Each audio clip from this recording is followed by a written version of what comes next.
सवाल उठता है, भगवान कैसे मिलते हैं, भगवान કેવી રીતે મળે, ભગવાન ક્યાં છે? એવા ઘણા ઘણા સવાલો આપણે વર્ષોથી પૂછતા આવ્યા છે, પણ એનું કોઈ નિરાકરણ કોઈ કર્યું નથી. अनादिकाल પણ पूछता है भगवान कहाँ है, भगवान स्वरूप शू है.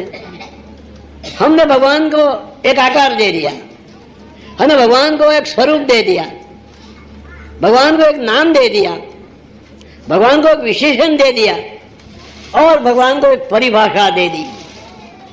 जब भगवान को परिभाषा दे दी तब भगवान संकुचित और सीमित हो जाता है. ऐसे परिभाषा आपकी એટલે भगवान संकुचित और सीमित हो जाता है. ऐसे भगवान संकुचित नहीं है. भगवान कोई मंदिर में बंद करा हुआ नहीं है, कोई मस्जिद में बंद करा हुआ नहीं है.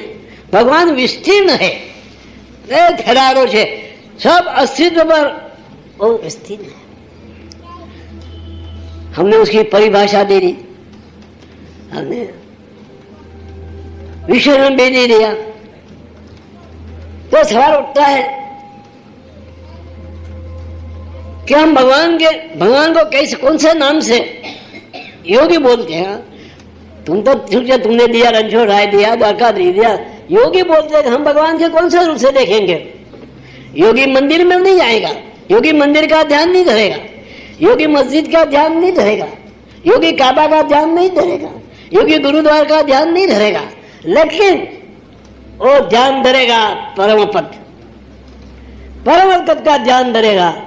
जिसे हम अलग बोलते हैं, अलग यानी जो दिखा न जावे हो. अलग का होता है शब्द जो दिखा न जावे हो, अलग.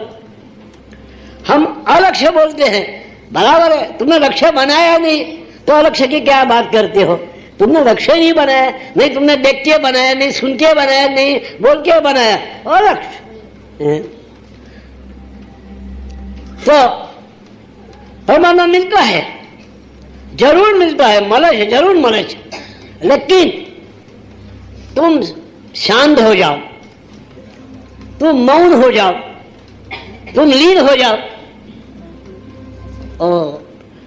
कब लीन हो जाओ? प्रार्थना में या ध्यान में. तुम प्रार्थना में लीन हो जाओ, प्रार्थना में शांत हो जाओ, प्रार्थना में सिद्ध हो जाओ, तब भगवान आता है, उतर के आता है. तुम्हें भगवान के पास पहुंचने की जरूरत नहीं है, भगवान खुद तुम्हारे में उतर के आएगा.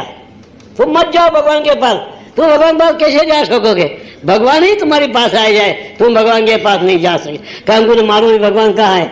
जैसे बिंदु में सागर उतर आता है, बिंदु में सागर आता है, ऐसे भगवान तुम्हारे अंदर भीतर उतर आएंगे और प्रति पल तुम्हारे आने के लिए भगवान खड़ा है. लेकिन तुमने दरवाजे बंद कर दी है, यार कस के बंद कर दी है. अंदर जलती जोत है, सदियों से जोत जलती है, लेकिन ये बुद्धू लोग उसको बुझा देते हैं. सदियों से अमृत मिलता है, लेकिन ये बुद्धू लोग उसे इनकार कर देते हैं. कुछ समझे नहीं ने? सदियों से दिए जलते हैं, लेकिन उसको बुझा देते हैं. और तुमने कस लिया है, मंदिर में भगवान नहीं है, मस्जिद में नहीं है. मंदिर मस्जिद लड़ाते हैं तुमको. कभी तुम मंदिर में गए तो तुमको कोई झलक मिल गई? कभी कोई रोशनी मिल गई? नहीं मिली. तो और तुम बोलते हम धार्मिक हैं, और तुम बोलते हम धार्मिक हैं. अरे धार्मिक कौन?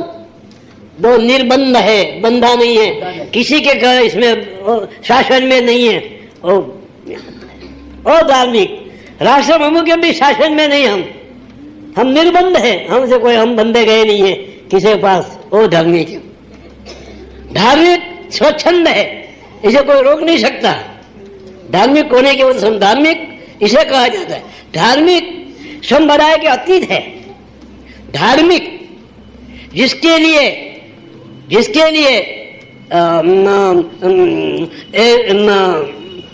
धार्मिक जिसके लिए अस्तित्व मंदिर बन गया, अस्तित्व मंदिर बन गया, काबा बन गया, मस्जिद बन गई.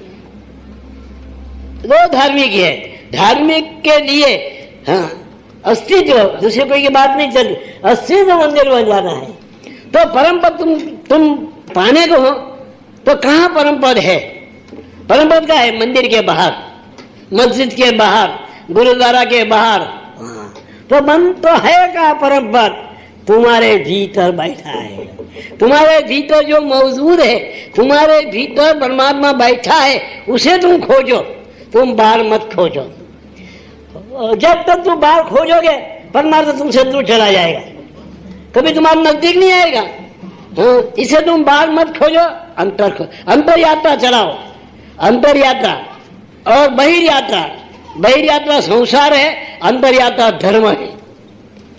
अंतर यात्रा धर्म है, अंतर यात्रा में भीतर।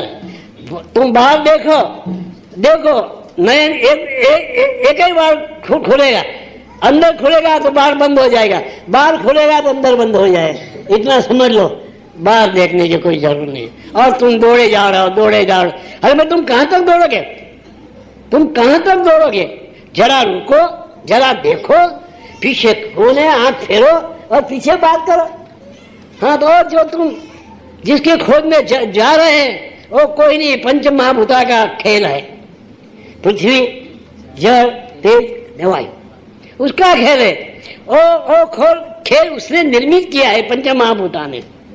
वो बनता है, टूट जाता है, बिखरता है, क्या करता है। हाँ? और टूट जाता है, समझे? उसमें है कुछ नहीं, उसमें कुछ नहीं। हम सबकी आस्था का धाम ब्रह्मलीन परम पूज्य श्री साने दादा की अखंड धुनी।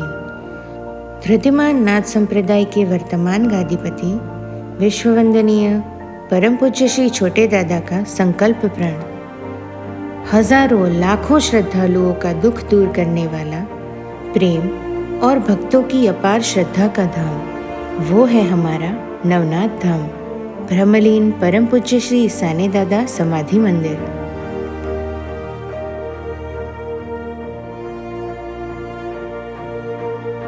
धृतिमान नाथ संप्रदाय के वर्तमान गादीपति विश्ववंदनीय परम पूज्य श्री छोटे दादा के प्रखर और प्रबल नेतृत्व के अंतर्गत ये भव्य मंदिर आकार ले रहा है। ब्रह्मलीन परम पूज्य सद्गुरु श्री साने दादा समाधि मंदिर निर्माण कार्य एक धार्मिक यज्ञ कार्य है, जिसमें आहुति रूप में तन, मन, धन का समर्पण करके पुण्य प्राप्ति के अधिकारी बनिए और आत्मभाव से तेरा तुझको अर्पण की मानस वृत्ति से अपना सहयोग अवश्य दें। मन से देंगे तो भीख कहलाएगी, विश्वास से देंगे तो दान कहलाएगा, आत्मभाव से देंगे तो धर्म या कर्तव्य कहलाएगा। आपका दान माँ विमला अखूट अन्न क्षेत्र ट्रस्ट में करें। आपका दान मूल्य आर्टिकल 80G के तहत आयकर से राहत दायरे में आएगा। दान करने के लिए संपर्क करें 97269 70692 और 99137 19765।